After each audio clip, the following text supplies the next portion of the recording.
दोस्तों, संयुक्त अरब अमीरात में मौजूद भारतीय एम्बेसडर की तरफ से भी काफी बड़ा बयान दिया गया है, जिससे ये जानकारी निकलकर सामने आई है कि एक काफी महत्वपूर्ण द्विपक्षीय मुद्दे को लेकर भारत और यूएई पिछले 3 महीनों से बातचीत कर रहे हैं और इसे अभी तक खुफिया रखा गया था। लेकिन अब जाकर ये बात सबके सामने आई है और इसने अमेरिका को भी अब तक का सबसे बड़ा झटका दे दिया है, जिसके तहत यूएई में मौजूद भारतीय एम्बेसडर संजय सुधीर की तरफ से अब ये बयान निकलकर सामने आया है कि भारत और यूएई पिछले 3 महीनों से रूपी दिरहम ट्रेड को लेकर बातचीत कर रहे हैं और ये बातचीत 1 सितंबर को ही शुरू हो गई थी, जिसमें अब दोनों देशों ने काफी प्रगति भी की है और इस मुद्दे को लेकर तेजी से बातचीत की जा रही है। यहाँ तक कि भारत ने यूएई को एक कॉन्सेप्ट पेपर भी दिया है और दोनों देशों के सेंट्रल बैंक भी इस मुद्दे को लेकर बातचीत कर रहे हैं। दोस्तों, रूपी दिरहम ट्रेड और इस पूरी बातचीत का मुख्य मकसद यह है कि भारत और यूएई के बीच में होने वाला व्यापार को बढ़ाया जा सके, साथ ही ट्रांजैक्शन कॉस्ट को घटाया जाए, जिससे दोनों देशों के व्यापार को और ज्यादा बढ़ावा मिलेगा। साथ ही ये खबर एक ऐसे समय पर आना जब भारत और अमेरिका के संबंधों में काफी उतार चढ़ाव देखे गए हैं और अंतर्राष्ट्रीय स्तर पर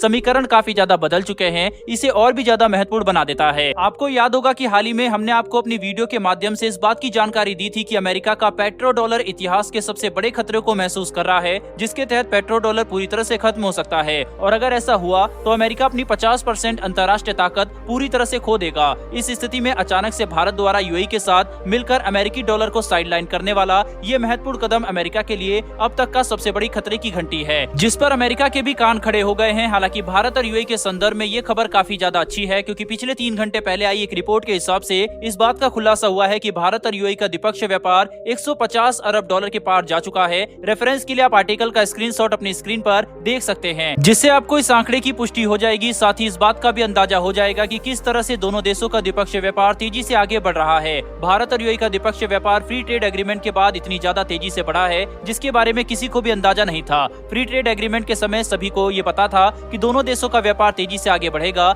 लेकिन इतनी तेजी से इसमें इजाफा होगा, इसके बारे में किसी ने भी नहीं सोचा था। हालांकि जिस तरह से दोनों देशों का व्यापार आगे बढ़ रहा है, ऐसे में अगर भारत और यूएई अमेरिकी डॉलर को साइडलाइन करके रूपी दिरहम ट्रेड मैकेनिज्म के तहत आगे बढ़ते हैं, तो ये दोनों देशों के द्विपक्षीय संबंधों और व्यापार के लिए तो काफी अच्छा होगा। लेकिन इसी समय पर ये अमेरिका के लिए अब तक का सबसे बड़ा झटका होने वाला है, जिसे देखना काफी ज्यादा रोचक होगा कि इस मुद्दे को लेकर दोनों देश क्या फैसला करते हैं, क्योंकि आखिर पिछले 3 महीनों से इसके ऊपर खुफिया बातचीत चल रही है, तो इसके ऊपर कोई बड़ा फैसला जल्दी ही होने की संभावना भी बढ़ रही है। बहरहाल बढ़ते हमारी दूसरी खबर की तरफ। तो दोस्तों, आज इसरो अपने एक PSLV C54 रॉकेट का इस्तेमाल करते हुए एक साथ लगभग 9 सैटेलाइट को अंतरिक्ष में लॉन्च कर चुका है, जिसमें एक OceanSat-3 भारत का बेहद महत्वपूर्ण सैटेलाइट होगा, जिसके साथ अलग अलग देशों के लगभग 8 सैटेलाइट को अंतरिक्ष में लॉन्च किया गया है, जिसमें एक सैटेलाइट भूटान का भी शामिल है। भारत द्वारा इस सैटेलाइट लॉन्च को सफलतापूर्वक किए जाने की वजह से ये भारत के लिए काफी अच्छी बात है, क्योंकि भारत ने जो 8 नैनो सैटेलाइट अंतरिक्ष में भेजे हैं, उसमें कुछ सैटेलाइट भूटान और दूसरे देशों के भी हैं, लेकिन ज्यादातर सैटेलाइट भारतीय हैं। ऐसे में इन सैटेलाइटों में कई सारे महत्वपूर्ण टेक्नोलॉजी डेमोन्स्ट्रेटर भी मौजूद हैं, जो कि भारतीय अंतरिक्ष क्षमता को